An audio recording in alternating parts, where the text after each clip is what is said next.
Hallelujah! Magandang gabi. Good evening po sa lahat, Good mga evening kaibigan, mga kapatid, mga kakilala. Saan man Welcome po. dako, kayo naroon. Welcome, welcome po kayo sa Cheer Up, The Word Works Program. Magandang gabi po, Sister. Magandang gabi po, Lina. Pastor. Sister Mercy. Mercy, salamat sa So, narito po muli kami para, at nandyan din kayo, para makasama po sa another episode po ng programang ito. Magandang gabi po. Nais po namin kayong i-welcome. Kung kayo may nasa biyahe, nasa tahanan, nasa business, walang pagkakaiba, mararanasan po natin ang kilos na ating Panginoon. Sister, baka meron kang gusto uling i-welcome o batiin. Welcome po sa programa ng Cheer Up, The Word Works Program sa gabing ito. Binabati ko po at hiniling ko po sa Diyos na si Ate Lita Legaspi ay magaling na. Praise the Lord. Si Ate, Ano bang nangyari sa kanya? si Ate Lorna kasi matagal po siya na higa. Okay, ngayon nakatayo na siya. Pagpalain po kayo ng Panginoon, tanggapin niyo pong kagalingan, Sister. Tsaka po si Ate Lorna na bypass sa kanyang puso. Mga ilang taon na ba itong mga to? Senior na rin po sila. Oo, senior na. Mga senior na. Kaya Magandang gabi po. Ate Cynthia Sumainyo po. Katipunan na nando sa ibang bansa. Okay, nakikinig po siya sa atin ngayon. Pero wala siya sakit ha, yung katipunan wala. Oo. Nakikinig po sila. Akala ko dito yung sa may Quezon City. Yung katipunan. Hello po, nagjo-joke lang. Nagjo-joke lang. Sister Mercy, meron ko bang babatiin? Kung wala, okay lang. Welcome po sa mga kaibigan naming nakikinig. Opo. Nakatutok po sa programang Cheer Up, The Word Works Program. Ganun Ayun lang. lang po. Welcome sa mga kaibigan po natin sa FB, ang mga lagi pong nakasubaybay sa atin, nag-aantay sa programang ito. Muli, isa pong gabi na tayo po'y magkakasama-sama. Pwede po bang bayaan natin, Sister Mercy, na magkaroon po ng prayer muna bago tayo magsimula? Hallelujah. Hallelujah. Panginoong Diyos, ang mga Opo. makapangyarihan sa lahat. Diyos na lumikha ng langit at lupa. Diyos na tumutugon sa lahat ng aming mga pangangailangan. Nagpapasalamat po kami, Ama, sa gabing ito. Kami po'y nagpupuri at nagpapasalamat, Panginoon, sa lahat ng mga ginawa mo para sa amin. Salamat po, O Diyos, sa kabutihan mo, sa iyong katapatan, sa iyong mga salita, at sa patuloy na pagkalinga sa amin. Salamat po, aming Ama, sa sinabi mo sa iyong salita.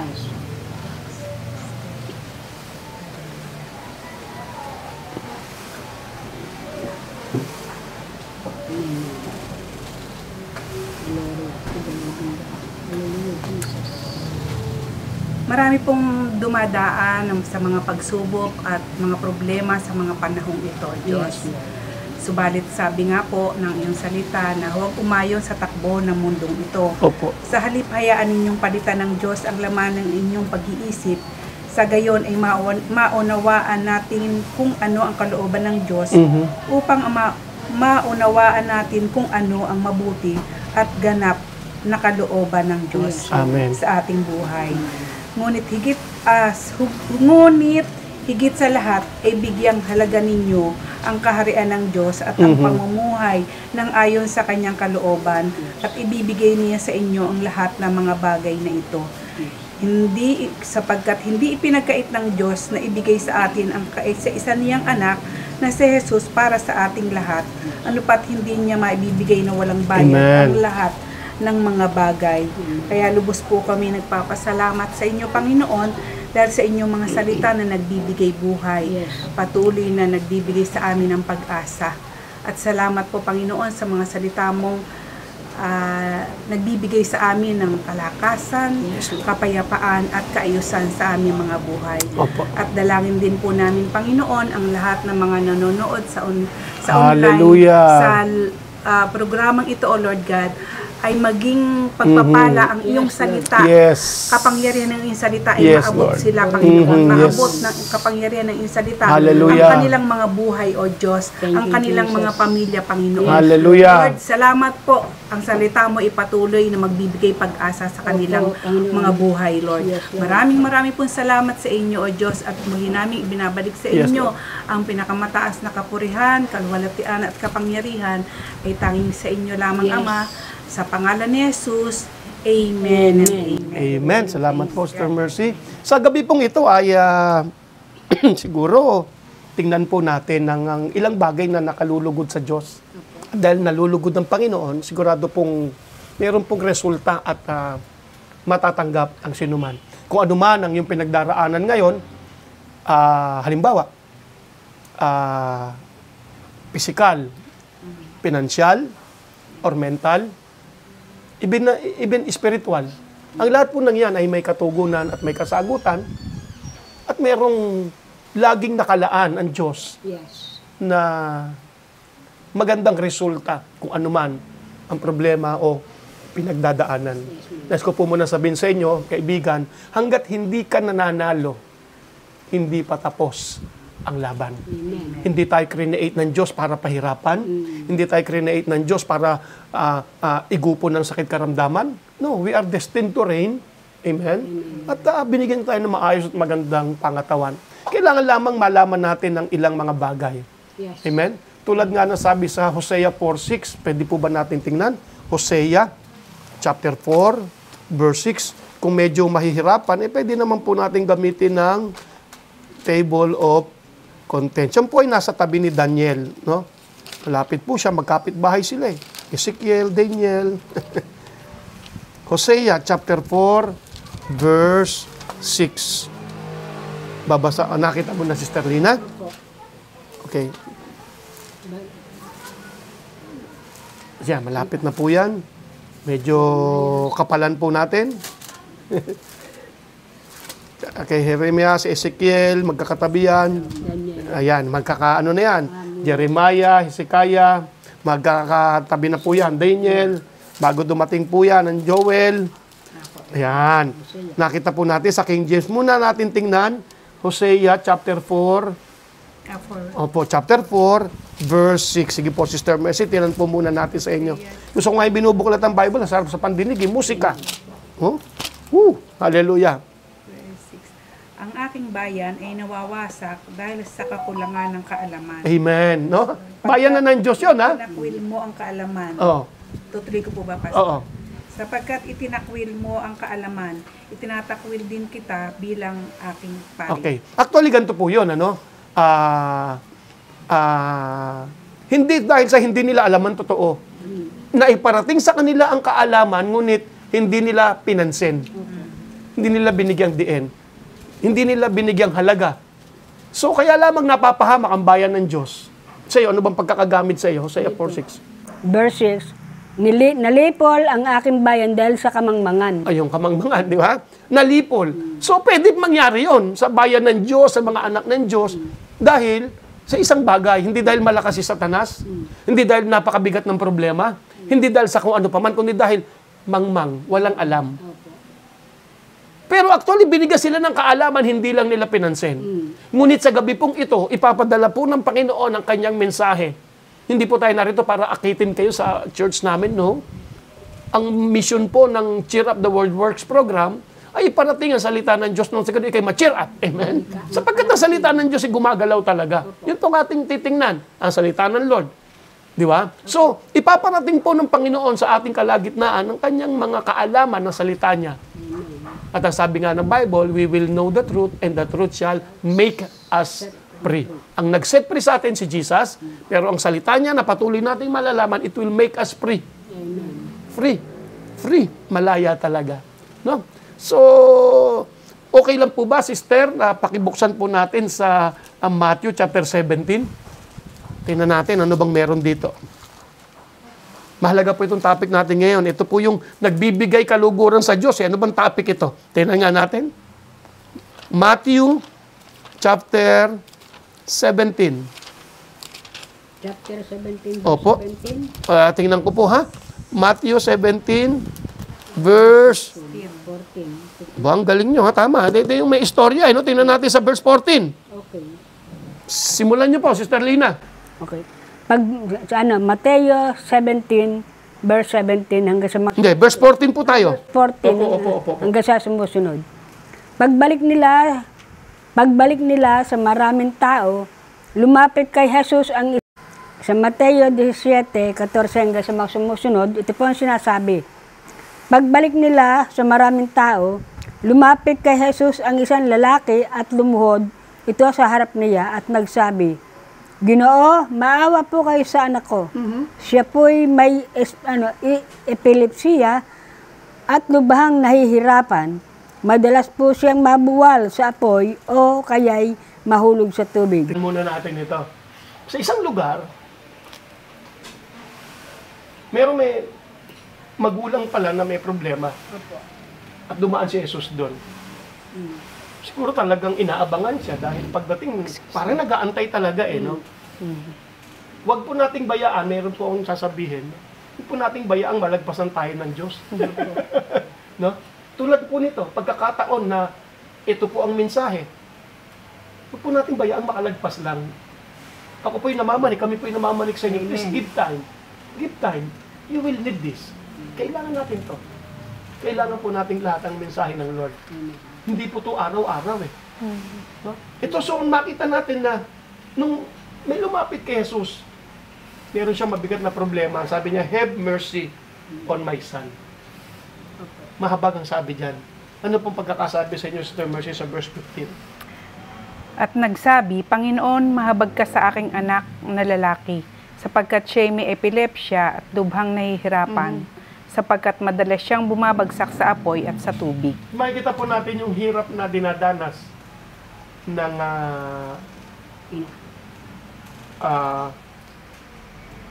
isang lalaki. Verse 14, nasabi lalaki. Oo, ng isang ama. Gaano man, alam mo ba na mas kung gaano ka nahihirapan at gusto mong magkaroon ito ng kaayusan, mas nais ng Diyos na maging maayos yan kaysa sa gusto mo. Oo, ganun ka na kaseryoso pero sa Diyos, mas gusto niya maayos yan. Pero take time to listen. Kasi may mga sistema, sabi kanina, kaya lang daw tayo matatalo. Dahil wala tayong alam. Wala. Ngunit ang kaalaman ngayon ay ipinapadala ng Panginoon sa atin. Sa magitan po ng programang ito. So makikita po natin dito na direktang lumapit. At wag na po natin munang basahin ng diretso, ibayin na kagad natin. Ano bang sabi ro sa verse 14, Sister Mercy, yung binasa kanina ni Sister Lina? Nang dumating sila sa napakaraming tao, lumapit sa kanya ang isang tao, lumuhod sa harapan niya, at nagsabi, Lumuhod. Ito pong pagluluhod ay simbolo ng pagkilala, pagsamba. Amen. Ang Diyos po ay hindi kalaban. Ang Diyos po ay kakampi natin. Amen. Napakalaga po nung hindi lang physical na pagluhod, yung puso ba ng pagluhod sa Panginoon, yung sabi mo nga kanina, no, as the deer panted, no? Yung Isang usa. oo, pakasabi nga sa kanila yan, tulad ng isang Katulad sa isang usa na naghahangad na makamit niya yung tubig dahil siya nauuhaw. makamit sa Panginoon. Mahalaga po yung ganung damdamin. Hindi yung iyak lang tayo ng iyak na parang walang pag-asa.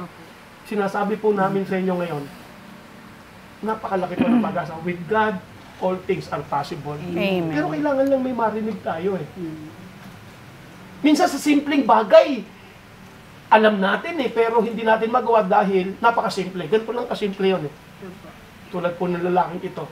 Ang kailangan niya ay ang Panginoong Jesus. Sa iyong puso, iluhod mo ito ngayon sa Panginoon. Bigyan mo siya ng, bigyan mo siya ng pagkakataon na makakilos talaga sa iyo. Amen? Ang may sakit dito, ang may kailangan, actually, ay yung bata. At ang lumalapit ay yung ama. Marahil hindi ikaw, pero concerned ka doon sa taong ilalapit mo sa Panginoon. Alam mo bang kikilos ang Diyos? Amen? Kikilos siya. Hindi masabi nung iba sa church namin, nadala ko na yan, ganon-ganon, no? Actually, ganito po pangyayari dito Lumapit kay Jesus. Bakit ba lumapit ito at nagpatira pa? Una, siyempre, kailangan niya ng mercy ng Lord. Kailangan niya ng habag. Kailangan niya ng habag ng Panginoon. At hindi pinagdadamot ng Diyos yan. Kapag tayo lumapit, kaya nga sabi niya, come unto me. Come unto me. Kapag lumapit tayo, hindi tayo tataboy ng Diyos. Naalala ko, sa Matthew ba yun? 11:28 ba yun? 28, opo. O 17? 28 po. Tingnan nga muna natin. Matthew 11:28. Huwag niyo alisin yung daliri niyo dyan. Maging kahit kaya, tingnan niyo po. Matthew 11:28. Naalala ko lang, ha? Walang itinataboy ang Panginoon, eh. Sige nga po, Sister Mercy, kung tama tayo, no? Matthew chapter 11, verse 28. Ang sabi po dito, lumapit kayo sa akin, kayong lahat nanlulupaypay at lubhang nabibigatan. Amen! Kayong lahat na nanlulupaypay at lubhang nabibigatan. Amen? Amen. Wala siyang itataboy. Alam mo ba't niya sinabi to? Kasi gusto kanyang, yung kasunod, anong kasunod, sister? Yun pa rin. Kayong lahat na lubhang nahihirapan, anong gagawin daw niya? At lubhang nabibigatan sa inyong pasanin. At anong mangyayari? At kayo'y bibigyan ko ng kapahingahan. Amen. Palapakan natin muna, Lord. Hallelujah. Lord, purihin ang Panginoon. Hallelujah. Sa Diyos ang lahat ng kailangan Opo. natin. Kung medyo mahina po ang aking boss, dahil dapat pala hindi ako harap sa kanila, no? Kulang po kami ng isang mic ngayon, eh. Kaya sila pong dalawa ang medyo dapat nakaharap akong ganon. Hindi na ako didikit kay Sister Mercy. Salita na lang ako ng malakas-lakas. Dapat pala, hindi ako medyo naka-eksakto. Kaya pagpasaysayan nyo na po, kung hindi ako nakatingin masyado sa camera. No? So makikita natin dito, sabi ng Panginoon, kayong lahat, ang inaantay niya, tayo eh. Opo. Tulad ng lalaking ito, nung makarating si Jesus, sa maraming tao na yon, may isang lalaki na lumapit sa kanya at lumuhod. Hallelujah! Praise God. Sabi ni Jesus, lumapit kayo sa akin. Ibig sabihin, ganito ha, huwag kang magtampo.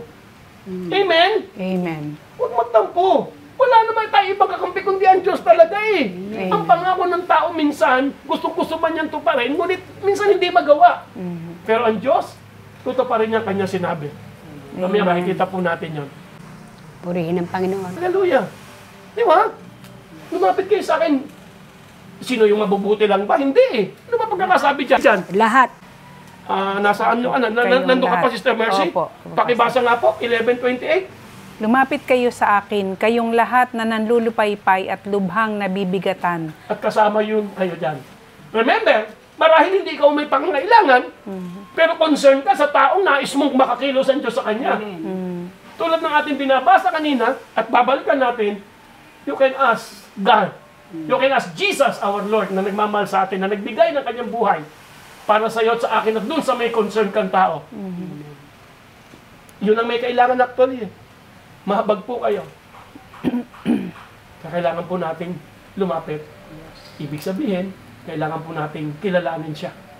Kailangan po nating aminin na wala nang ibang makagagawa ng himala kundi ang Diyos. At sigurado kong gagawin niya yan. Lumapit kayo sa akin at kayong lahat na nahihirapan, na napabagal sa inyong buhay, sa inyong pasanin, at bibigyan ko kayo ng kapahingahan. Balik po tayo doon sa lalaki. Chapter 17 ng Matthew. Sabi niya sa verse 15, Lord, have mercy on my son. Hindi para sa kanya eh, no? Have mercy on my son, sa aking Sa anak. kanyang anak. Kaawaan niyo po siya. Kahabagan niyo po siya. Siya ang lumapit eh. Nawa, maganda ang aking tinig dyan, ano? Ayos po. Ba't natinig mo? Hindi ko po, Pastor. Malakas talaga nung nabibigyan ka na. Malakas na ang boses ko, nilalaksan ko pa lalo. Then nasa kanila po yung mic. Hallelujah. Have mercy on my son. At ito nga sinabi, ito yung kondisyon.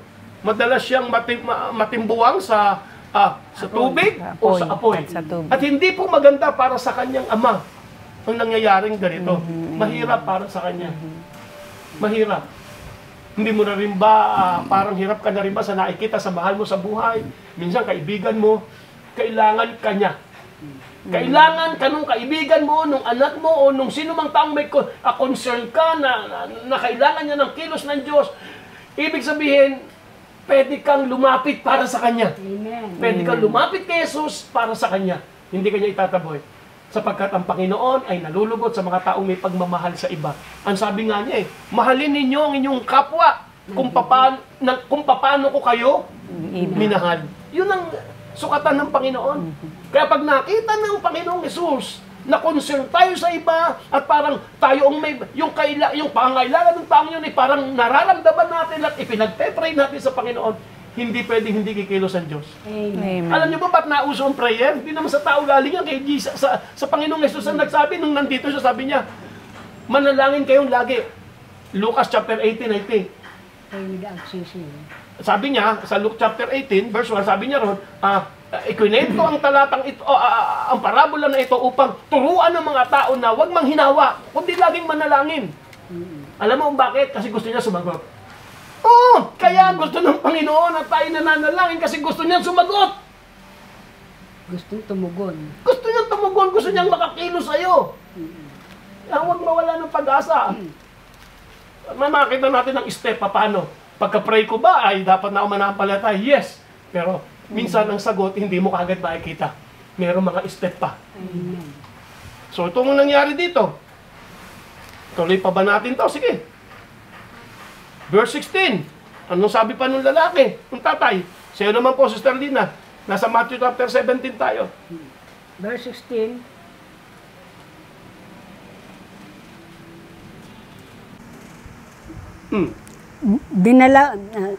Dinala ko po siya sa inyong mga alagad, ngunit siya hindi nila mapagaling.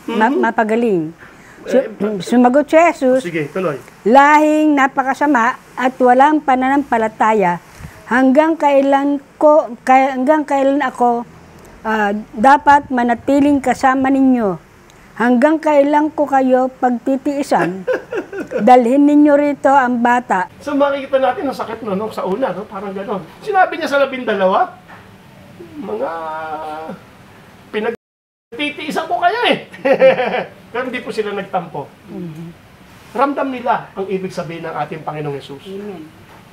Dinala ko sila dinala ko po yung aking anak sa inyong mga disipulo. Hindi po nila napagaling. Bakit? Wala ba kaya na magpagaling ito? Mga disipulo?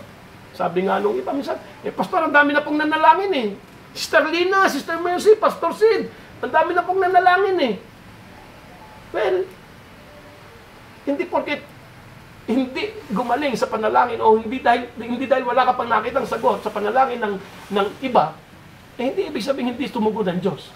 Tumutugon po ang Panginoon. Alam mo, may problema lang itong mga disipulo sa puntong ito. Kasi ang mga disipulo may kakayanan naman Tingnan natin, Matthew chapter 10. Matthew chapter 10, simulan natin sa verse 7 and 8. Sister Mercy, kayo po muna ang magbasa. Apo. Matthew chapter 10.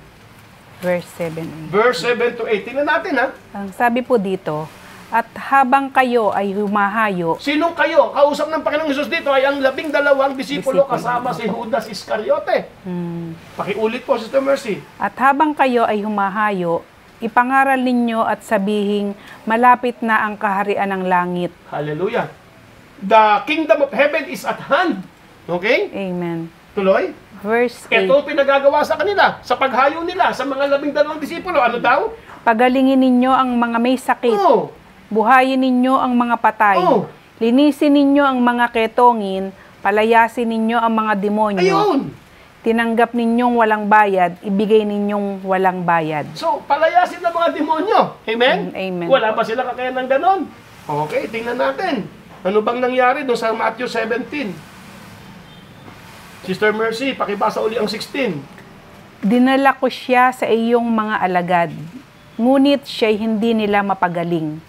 At yung binasa mo kanina, sinabi nga na Jesus, mga walang pananampalataya. So, may kakayanan magpagali ang mga disipulo. Verse 18, pakibasa po Sister Lina. Verse 18. Yung 17, 18. Okay? 18. Inutusan ni Jesus ang demonyo at lumabas sa bata, at ang bata'y gumaling, gumaling agad. Nung oras din ngayon. Okay? So demonyo pala ang nandun. Eh, kaya din naman magpalayas ng mga ng disipulo dahil binigay sa kanila yan sa Matthew 7, 10 eh. Amen? Amen. Kasama yun. Ngayon, ito nangyari. Nung makita nilang ginawa ni Jesus yun, ano pa nangyari? Sister Mercy, verse 19. Verse 19. Pagkatapos ay lumapit ng sarilinan ang mga alagad kay Jesus at sinabi nila, bakit hindi namin iyon napalayas? Okay. Kasi kita nila, wala namang ibang ginawa si Jesus, ganun din ang ginagawa nila eh. Sabi nila, may pareho lang. Binalayas ang demonyo. Nagtanong sila kay Jesus nung gabi na yan eh, nung medyo late na yan eh. Okay, Panginoon, pati po namin napalayas. Hindi nila sinabing, hindi nila sinabing, ay kaya naman pala hindi namin napalayas eh. May technique pala, ganyan pala Panginoong Jesus. Susunod, ganyan gagawin namin. Hindi ganun ang sabi nila. Ang sabi nila, Panginoon, ba't di namin napalayas? Kasi kita nila, walang namang ibang ginawa si Jesus. Ganon din ang ginagawa nila sa iba. Na kanilang pinalalayas. Pero dito may problema eh. Ano ang problema? Ito sabi ni Jesus sa kanila. Nung sinabi ng mga disipulo, bakit hindi po namin sila napalayas? Anong sabi sa verse 20, Sister Mercy? Sinabi niya sa kanila, dahil maliit ang inyong pananampalataya.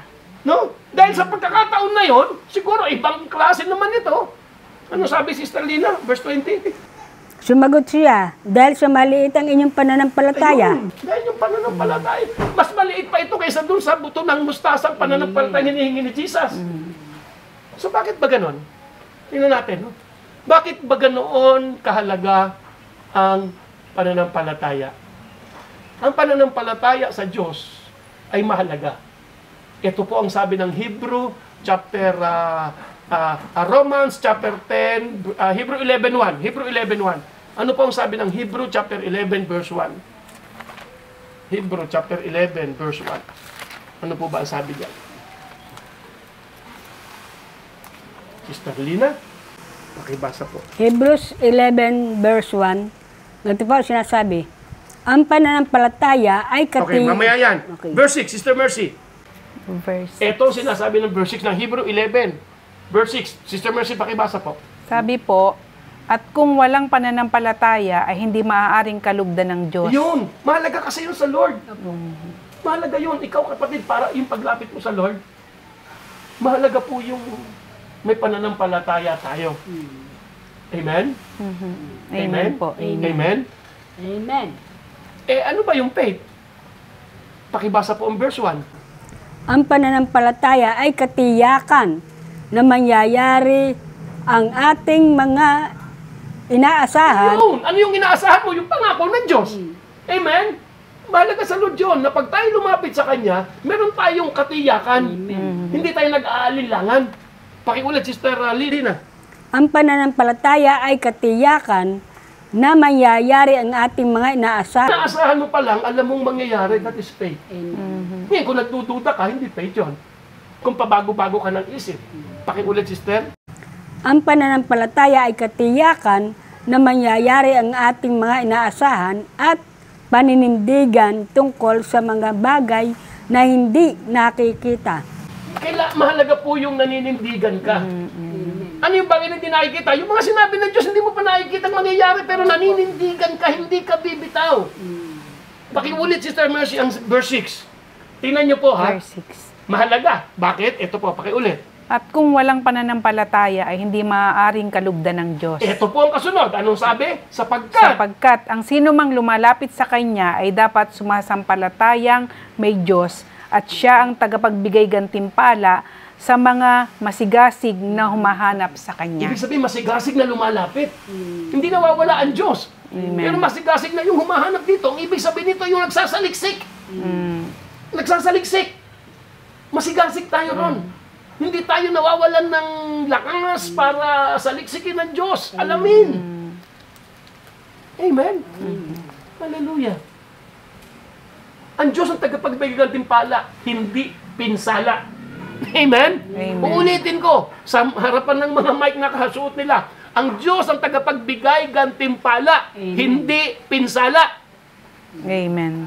Hallelujah. Praise God forevermore. Yes, Lord. Dahil sa ang ating pong oras ay limitado, punta na tayo sa Romans chapter 4. Romans chapter 4. Romans chapter 4. Hallelujah. So again, ilalaksan ko po ang boses ko sapagkat wala akong sariling mic ngayon. Romans chapter 4. Simulan po natin sa verse 17. Hallelujah. Sister Lina, nakita mo? Opo. Pakibasa nga po ang verse 17. Romans 4 verse 17, gaya ng nasusulat, ginawa kitang ama ng maraming bansa, ang pangakong ito'y may bisa sa harap ng Diyos na kanyang sinasampalatayanan, ang Diyos na bumubuhay sa mga patay at lumilika sa mga bagay na hindi pa nalilika. Okay. Sister Lina, pakibasa niyo po ulit yung dahan-dahan tapos bigyan niyo po kami ng inyong nakita dyan. Okay. Dahan-dahan niyo pong basahin. 17, Apo. gaya ng nasusulat, ginawa kitang ama ng maraming bansa. Ang pangakong ito'y may bisa sa harap ng Diyos. Sa kanyang sinasampalatayanan, ang Diyos na bumubuhay sa mga patay at lumilikha ng mga bagay na hindi pa nalilika. Purihin po ang salita ng Diyos na ngayon ay ating pong pinag-aaralan. Sinasabi po rito na ito po kay pangako po ito ng Diyos kay Abraham. Na yung pananampalataya ni Abraham sa pagkakataon na yun ay talagang sinunod niya yung sinabi ng Diyos sa kanya na siya ay magiging ama ng maraming bansa. At yun ay pinanindigan niya na bagamat siya ay matanda na, alam niya na hindi na siya magkakanak, pero pinanindigan niya na mangyayari yung dahil pinangako ng Diyos yun. Isa pa pong maganda rito, pakibasa Sister Mercy ulit naman po, yun pong verse 17. Verse 17. Gaya ng nasusulat, ginawa kitang ama ng maraming bansa. Now, listen. Sa harapan ng Diyos na kanyang sinampalatayanan, na nagbibigay buhay sa mga patay at ang mga bagay na hindi buhay noon ay binubuhay niya ngayon. So, ang Diyos ay Diyos ng himala. Pero may isa akong punto na nabasa mo dyan eh. Pakibasa ulit, Sister Lina. 17. Verse 17.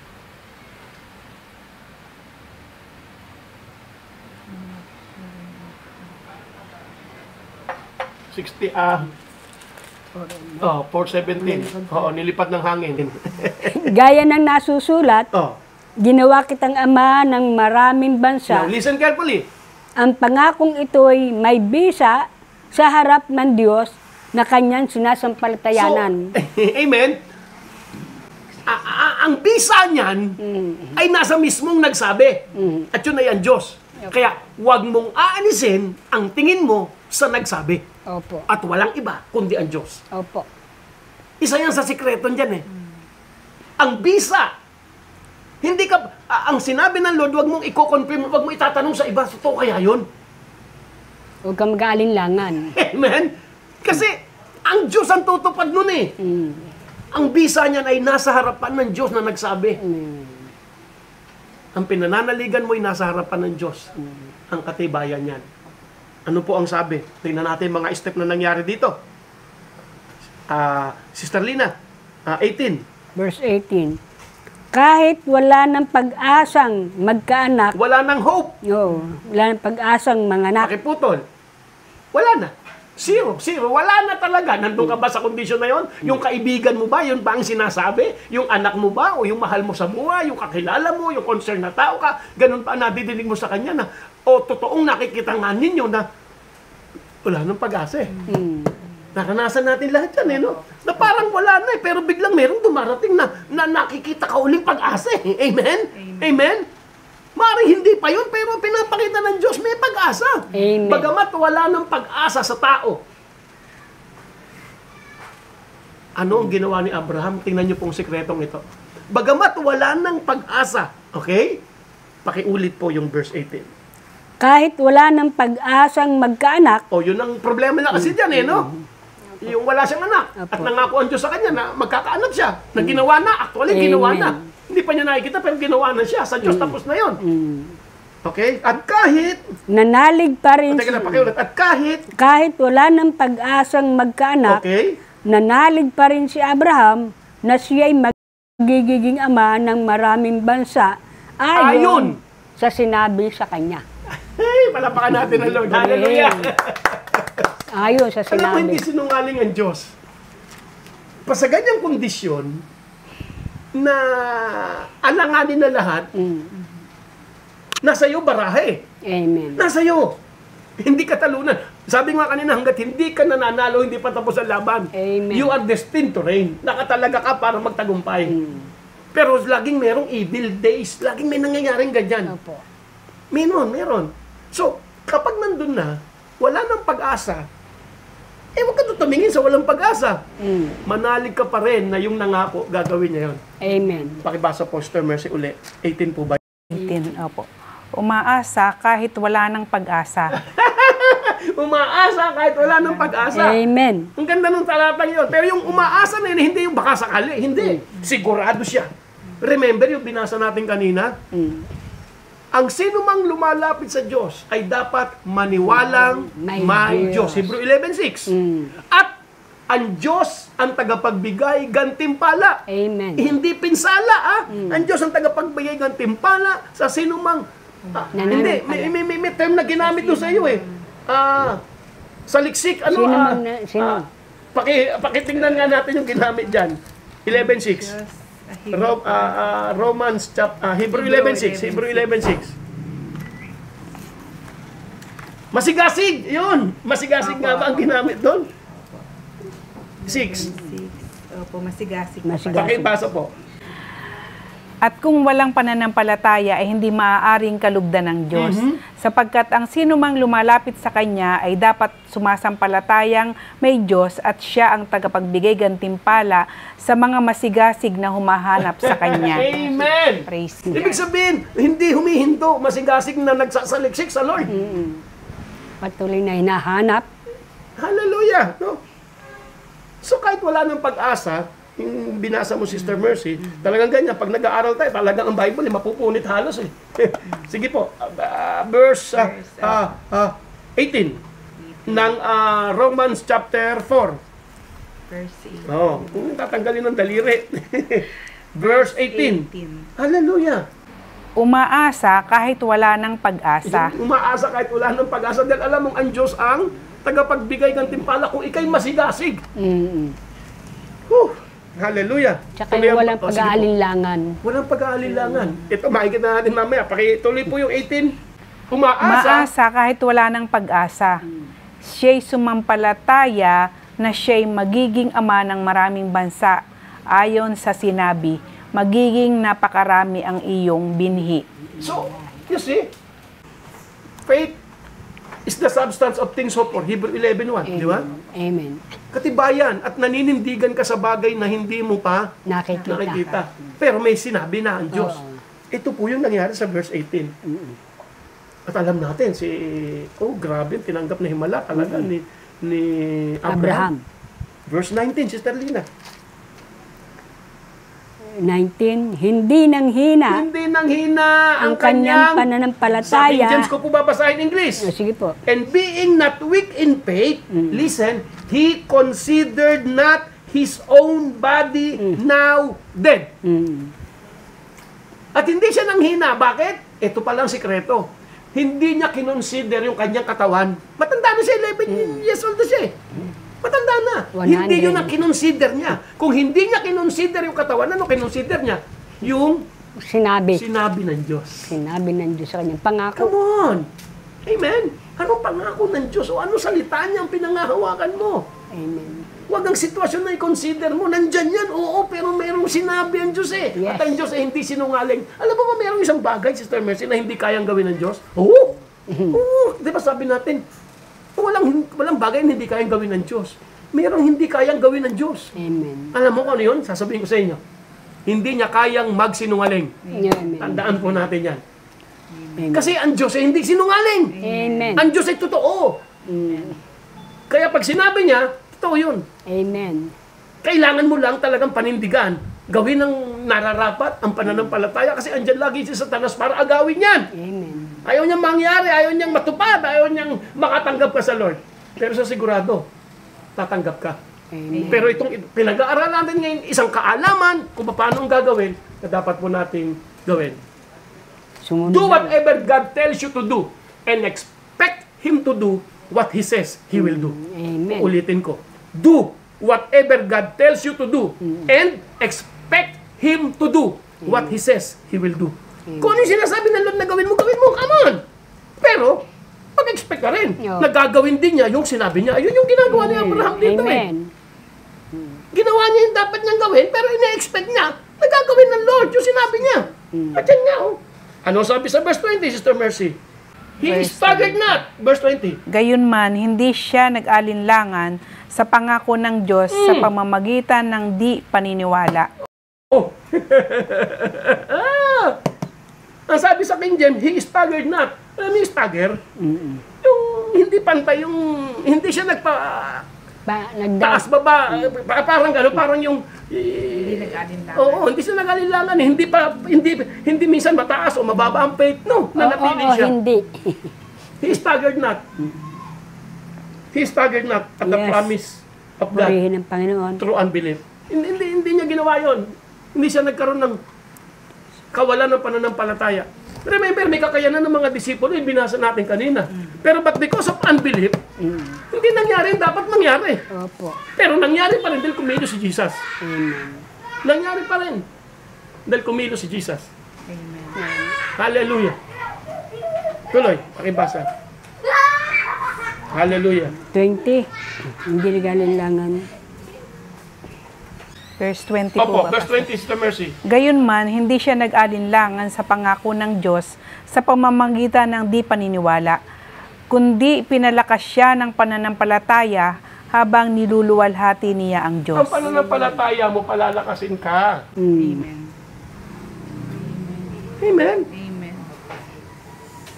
Habang nire-release mo yung faith, Oh, amen. saan ang faith? Doon sa sinabi niya, palalakasin ka niyan. Amen. Palalakasin ka niyan. Hindi ka mai-stress dyan. Tuto ka lang sa sinabi niya. Amen? Amen. Hindi masisira ang gandang lalaki mo. Di ba? O gandang babae mo.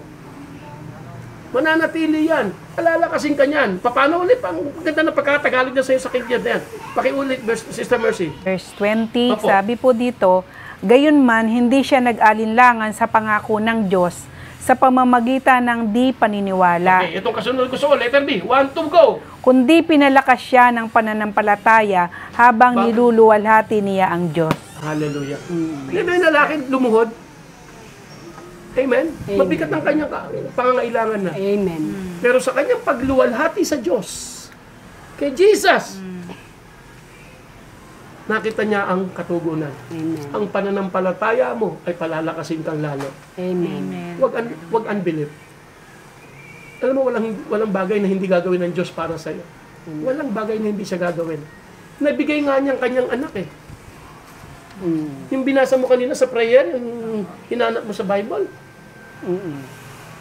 Siguro ako magtatapos na muna ng Romans chapter 8, Sister Mercy. Verse 32 ba yun? Romans chapter 8.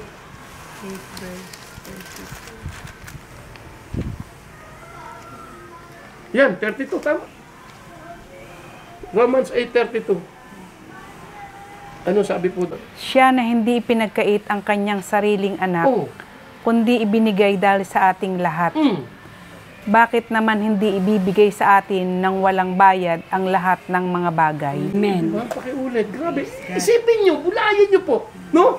Pakiulit, Sister Mercy. Siya na hindi, ang sabi po dito sa Romans chapter 8 verse 32, siya na hindi Sino yung siya? ipinagkait, Ang Ama.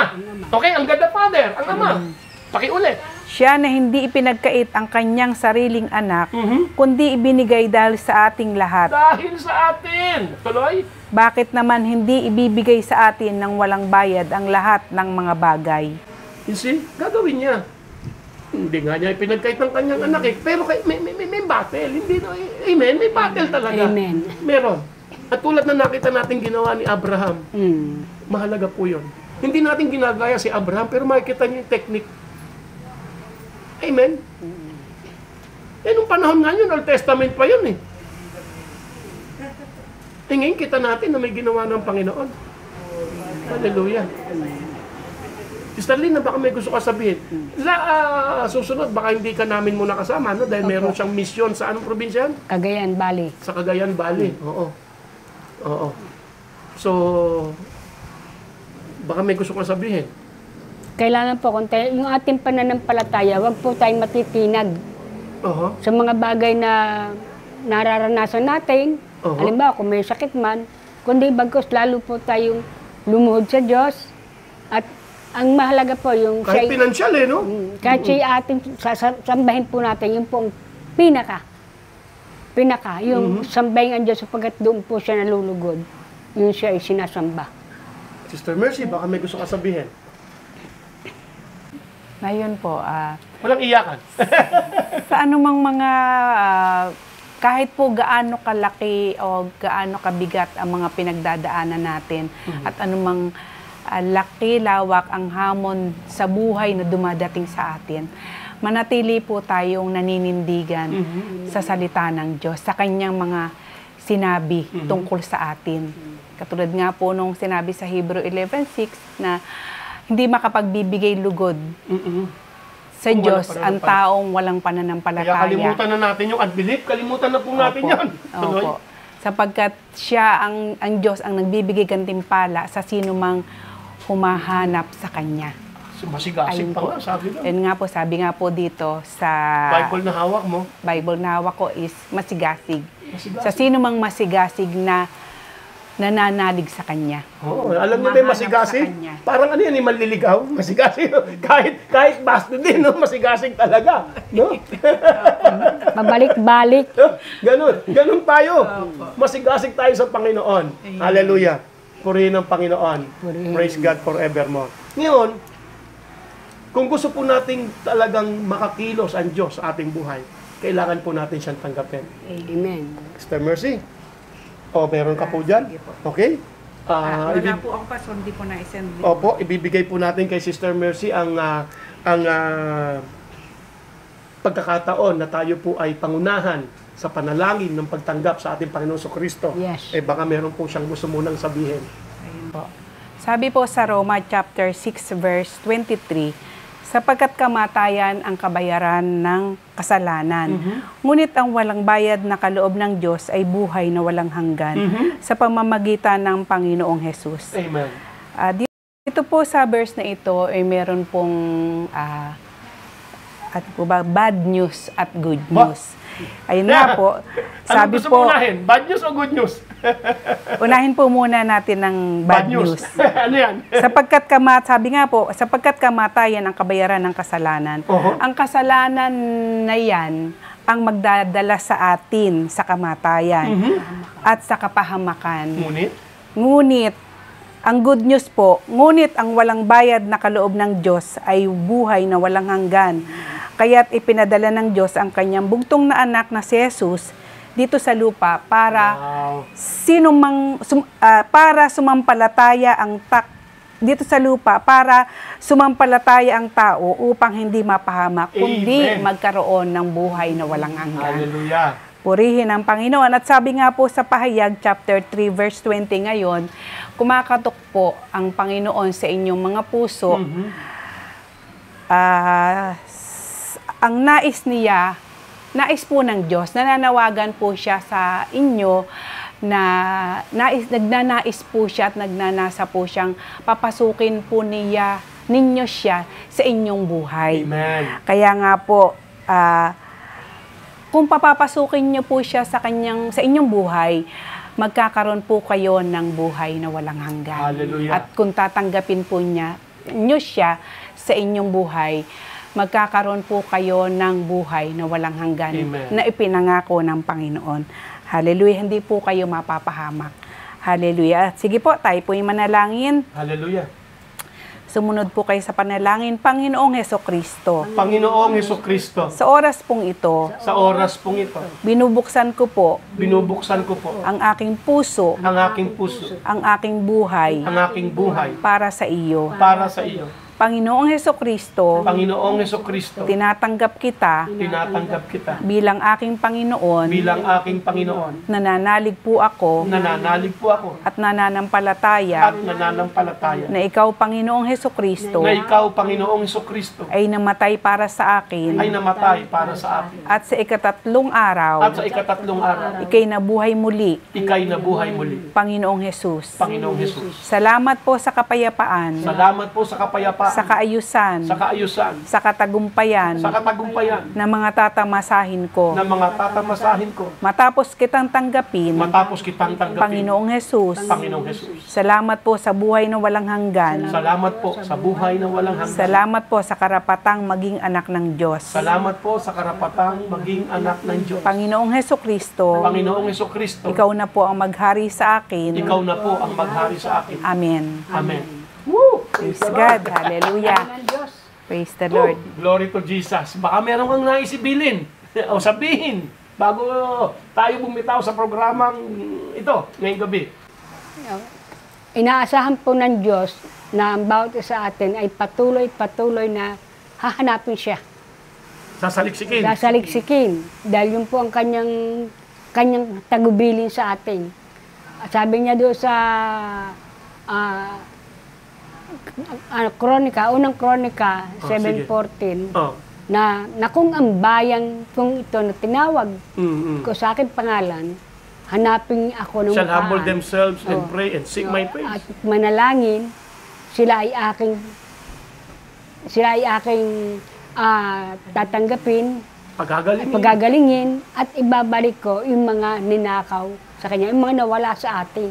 Hallelujah. Yun ang kanya ibabalik sa atin. Kagaya na, kung kayo po ay sumabay sa panalangin ng pagtanggap, mangyayari po yung pangako ng Diyos sa bawat isa sa inyo. Hallelujah. Purihin po ang Diyos.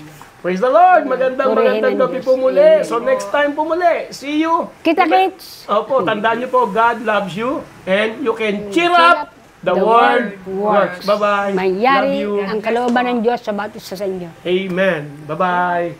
Love you!